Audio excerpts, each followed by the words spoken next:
Welcome to the 10th episode of Make Pro Wrestling Majestic Again. I am the new Majestic Champion of the world, Tiger Heights. So here's the thing. He literally won this belt with a roll-up and a disqualification.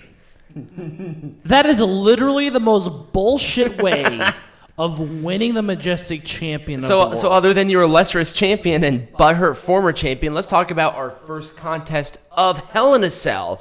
Yes, which we actually didn't miss. So we had to pick up a mothership from the airport. Yep.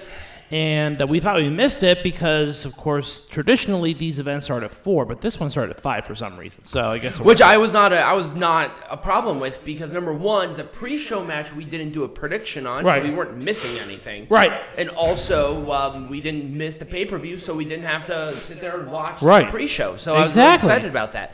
Let's do this one. Bayley versus Bianca Belair for the SmackDown Women's Champion in Hell in a Cell. Oh my God, this rivalry going into was so bad. It was bad, it was so bad. Goddamn, the match was good. There's gonna be a theme throughout the night. It really is. Rivalries are terrible, but the matches are fucking excellent. And this one was no joke. I will say at least one thing: they played the story into this match very well. It didn't but the one match that I wanted to see on this pay-per-view, they moved it to SmackDown. Because SmackDown was hurting and they wanted to do something else, and I don't know why. Trust me, I'm not any happier than you are with this bullshit. Right. But we'll cross that bridge when we come to it when we make Pro Wrestling Majestic again. Right. Because that is something that we are going to be talking about. Sounds let's talk about this one. There were great stuff. So number one, I'll talk about it later, but the hair stuff was way too much. But they over-egged that pudding. Oh yeah, they did. But wow. it was a KOD on a ladder for Bianca Belair to keep the belt. The belt looks like a baby. It's really bad. Hey, look, a Facebook notification on my other face or on my Instagram. So hooray! Totally distracted. But yeah, no, the match was fine. Uh-huh. It was whatever. Yeah. I don't know what else you can really say about it. Bianca Belair retained. Bayley is fine. Hooray.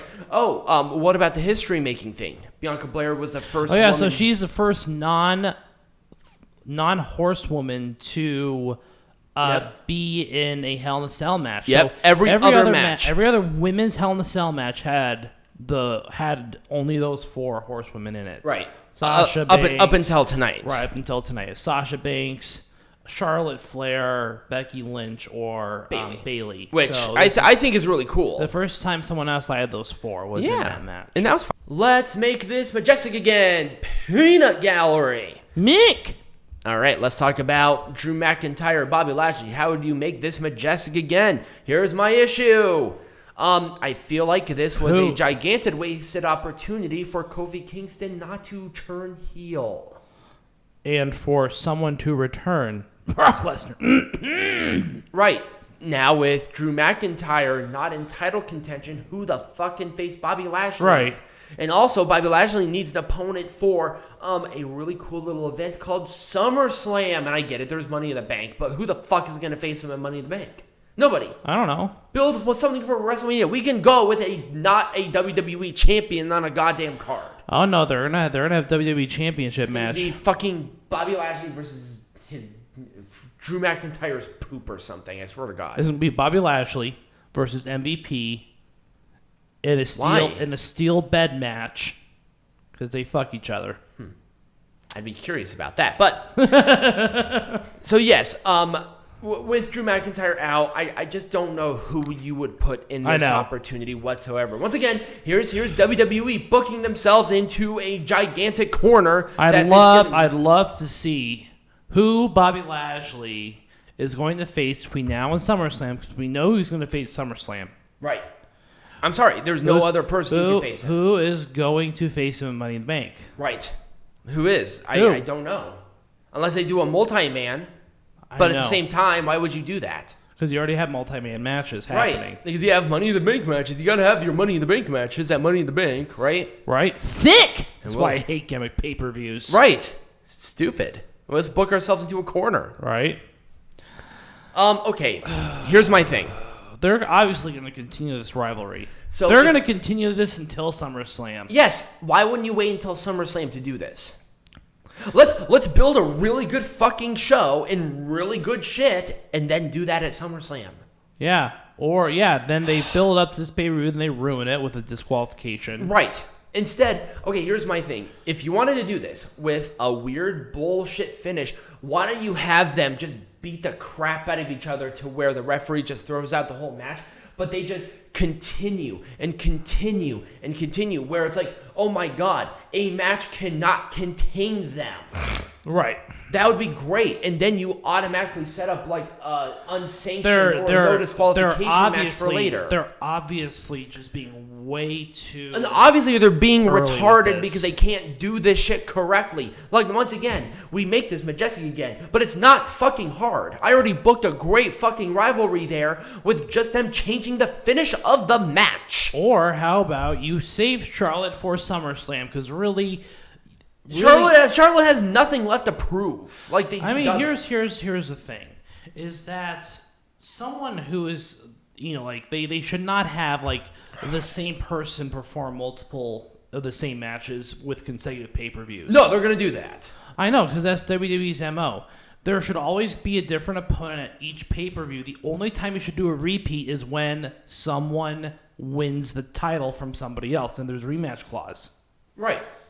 This was stupid. This was stupid. But once again, so now with my theory, Charlotte Flair should be off contention because she won. Right, but she didn't win the title. Right, but at the same time, it's just like, who the fuck is the heel? Right. I mean, Charlotte Flair is clearly the heel, but Rhea Ripley won with a disqualification to keep the title, so she's... So who's the fucking heel? This shit is not fucking hard. It's really not. It's so ambiguous now. Like, who do I cheer for? Like I said, if you wanted to do something like I want a double DQ and have them contain it. I want both of them to lose. Fuck. I don't care. Fuck. It's stupid. Anyway, so a match that actually, number one, made sense, and it was a very good match. It needs to end now. It's going to. If they're not going to. They're going to have another rematch because fucking reasons. I just want them to end it. It's stupid that they're still going with it. I know. Why would you continue? It should have ended at Backlash. Bayley lost twice. Yeah. Why would you continue? But the problem is, who else can go for the belt other than Bayley and Sasha Banks? Nobody can. That's the problem. And they're waiting for Sasha Banks for God knows what reason. Obviously, there might be some mitigating factors. But at the same time, this is why you build stars. Holy shit. Wow, you guys used to be so fucking good at that, but all of a sudden, you can't fucking see talent from a broadside of a fucking Braun Strowman. I know, seriously. God. Oh, or maybe they're waiting for fucking Becky Lynch to come back. I mean, she was in the Performance Center, I think, like, the other day. She is training to come back. Great. Fucking awesome. But God, I swear to God, they're going to have a rematch at Money in the Bank, and it's going to be awful. Well, they got to do something. And the problem is, here's my thing. They don't got to do something. They don't have to do anything. You don't have to have the title on the line at every pay-per-view. You don't. You seriously don't. And it's so stupid that they do. Right. Because they're like, oh my God, we have that Bianca Belair on there every time. Is Bianca Belair fucking drawing money? No. Is Bayley drawing money? No. The problem is that you have this history-making thing. You killed Bianca Belair's momentum because, okay, she won the belt. Fantastic. Deserves it. Now what? Right. Who else is going for Bayley? Okay, that's fine for one pay-per-view. But the problem is, after Bayley, who else is next? Right. Who else is there? There's nobody else that I could possibly think. That's why I got Bayley again, because there's nobody in line behind Bayley. And we're not saying that is a bad idea. Bayley is an awesome wrestler and a very safe worker and no problem. But at the same time, you can't have it 3 times in a row and expect people to buy 3 times for the same shit. I know. This was a Hell in a Cell match too. That's done. This thing is over. It's not, according to WWE. I guarantee you that shit, man. Because WWE is written by monkeys. This match had no right to be as good as it was. No, absolutely none. I would not do anything differently. But they better as fucking hell. The hokey shit is done. Stop it. There was a way to do supernatural shit without looking like a bunch of retards. And they better as hell not have a rematch. If you want to continue this rivalry, Alexa Bliss versus Nia Jax in the next pay-per-view. If you want to continue this rivalry. Right. Or have, like, Demon Reginald or something facing Shayna Baszler or something. You can't have this match again. No, Alexa Bliss has to get rid of this gimmick now. Right. But the problem is, here's my thing, and I was going to talk about this, and I'm so excited to. The only person who can take this bullshit away from her is Bray Wyatt. That's it. And obviously, there are mitigating factors of him not being here. I get it. For somebody who suffers with any kind of mental debilitation, I get it. But at the same time, who else can do it? I've got someone better. Who? Nikki Cross. To take away Alexa Bliss's powers. Yeah. For her to have them? For her just to get rid of them? No, just to get rid of them. To turn her back into the heel. Is she going to take her little Scottish oogly boogly and sprinkle on some bullshit and that will happen? No. It probably will. McMahon's probably watching this bullshit and saying, oh my god, we should have fucking Nikki Cross dressed as the fucking fairy god bitch and sprinkle on some oogly boogly, and they're going to. WWE, I claim this, so fuck you. They're going to sprinkle some oogly boogly on Alexa Bliss's fucking face, and it's not semen, and boom, done. She's going to be back to fucking sparkly fairy god bitch. So there you go. Wow. well, way to crap all over my momentum there, but my God. See, here's the thing, too, is that they have to get rid of it because the era of the Thunderdome is coming to an end. Yes. So I 100% agree with you. Okay, so with me and my gigantic rant, how would you do it? Well, again, you have to bring in someone like, I'm glad that the era of the Thunderdome is coming to an end. Right. Because now they can't do the hokey shits. Because nobody fucking cares about the hokey shits. Right. They need someone like Nikki Cross to come in to turn Alexa Bliss into the heel that she was before they teamed together. Then they come into the fray as a heel tag team to give some fresh perspective. But here's the problem, though. How Alexa Bliss is the challenge is getting rid of the hokey shit. Alexa Bliss is so entrenched into this demonic character, she just can't drop it. It's too important. And can you go up and take care of that, please? No, I'm not going to. Really? No. You gotta.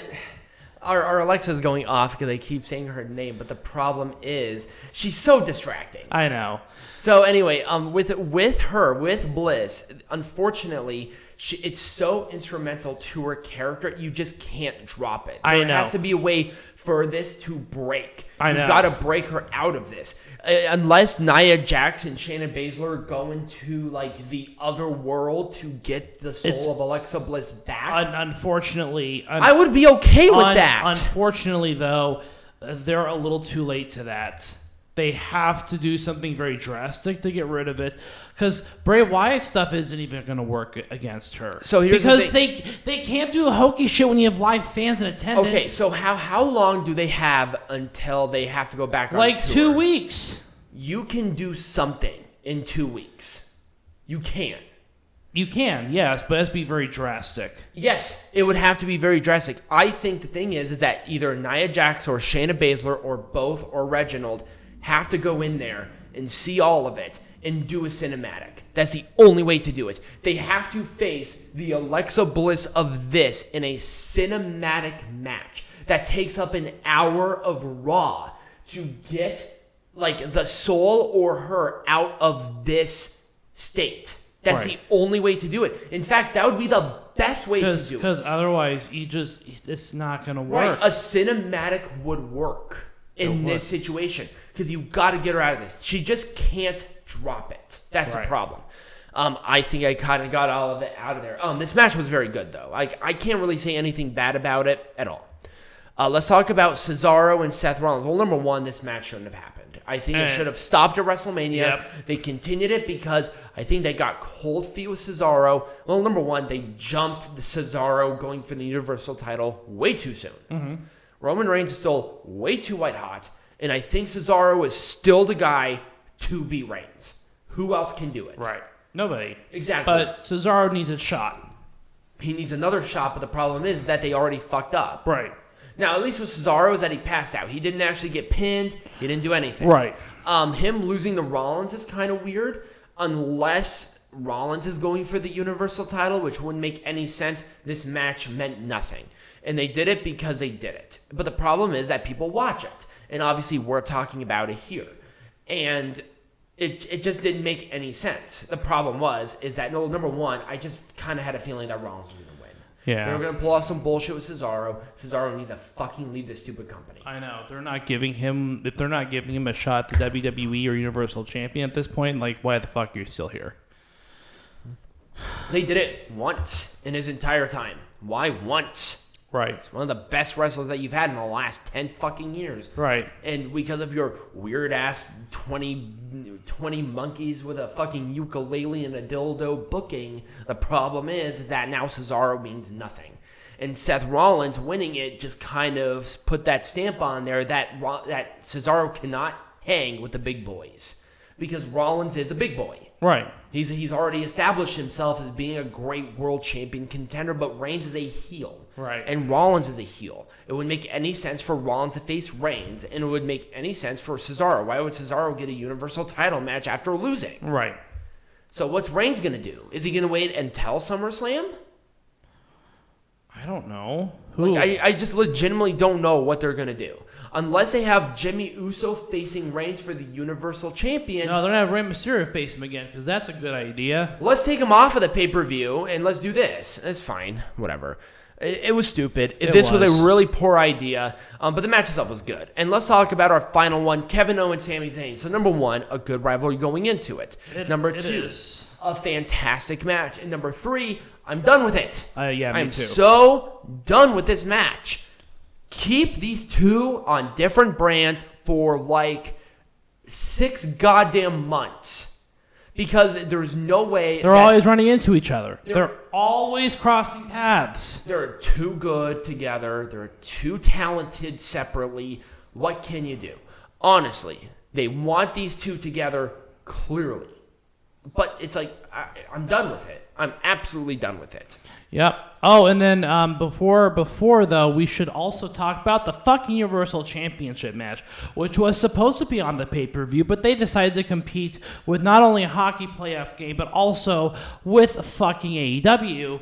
Let's have it on SmackDown. Let's talk about that really quick before we get off here, because I think it's worth mentioning. I think it is, because it was a significant title match on the show in a Hell in a Cell match. I don't like Rey Mysterio and Roman Reigns in a rivalry. It just does not. I do. I'm actually going to disagree with you on that. I am not. That was a one-off pay-per-view thing. Obviously, Rey Mysterio lost, and that's it. And here's my thing.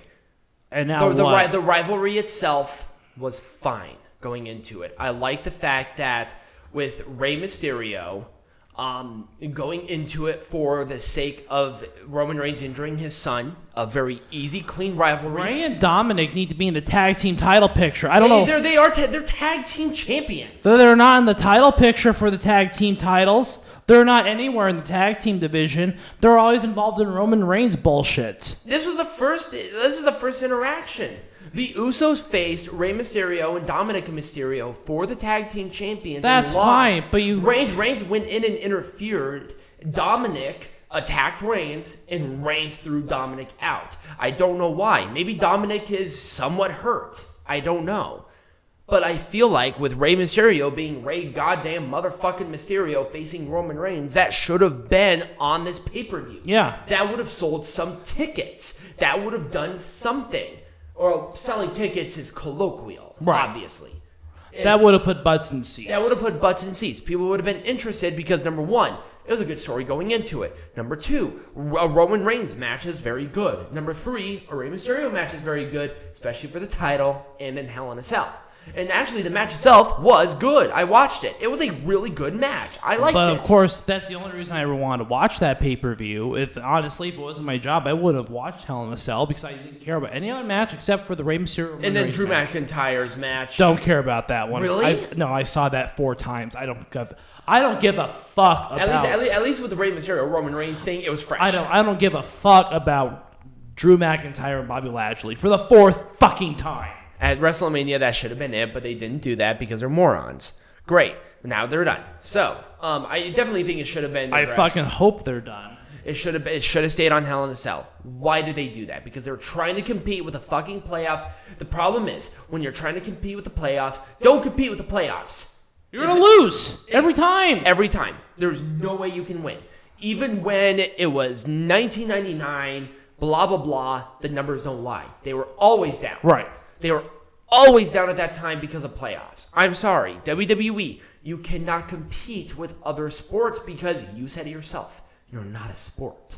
Don't try to compete with UFC. Well, number one, you should not be compared to UFC, and maybe that'll be a topic for another day. But don't try to compete with them. Don't. Right. Try to do the best product you can do all the time, and people will watch. Right. This shit is not fucking hard. All right. Anyways, on that note, we're going to end. But before we go, what are we discussing next week? So, next week, because things are opening back up, we have tours going on, especially with AEW going on the road, I think like next week. And WWE right around the corner. We're going to talk about the COVID era. Not just our show with the Pro Wrestling Zone, because it changed a lot between then and now. Mm-hmm. Not only with the wrestling industry as a whole, but the television. Well, we're gonna go brand by brand. Yeah, we're gonna go really in depth and really deconstruct a lot of it. What they did well, what they did wrong, a lot of this. So what's going to happen? There's no wrestling lesson. There's no heckling from the hard camera. It's going to be one free form discussion all the way through. We're not going to do any pauses and no breaks. And it's going to be on Saturday. Yes, the show is going to be on Saturday because number one, 4th of July is on Sunday. No. That's the following week. Sorry, that's the following week. Mothership is here. So actually, she's going to be going out that night. So it's actually a good time to do that. So stay tuned for that. It will be posted here on YouTube, which you should subscribe to if you haven't yet. Like the video, comment down below, and share it with your friends. Join our Patreon because we have great perks, and it's not based on your patronage, but how many. So if you share it around and get people on there, it's like $5 a month. You get different content, and the more people join, the more content people get. So definitely share it with your peeps, and we'll do the shows regardless. And should we do another live episode because it's this one big freeform whatever? We'll talk about that. Okay. I'm not sure yet. I was thinking about it. I'm not sure yet. Live TBD, but we are definitely going to talk about COVID. I will announce that if we determine if it's going to or not on the social media here, which you should follow on the flow page down below. We'll actually link you to pretty much everything. Yep. And as always, be majestic.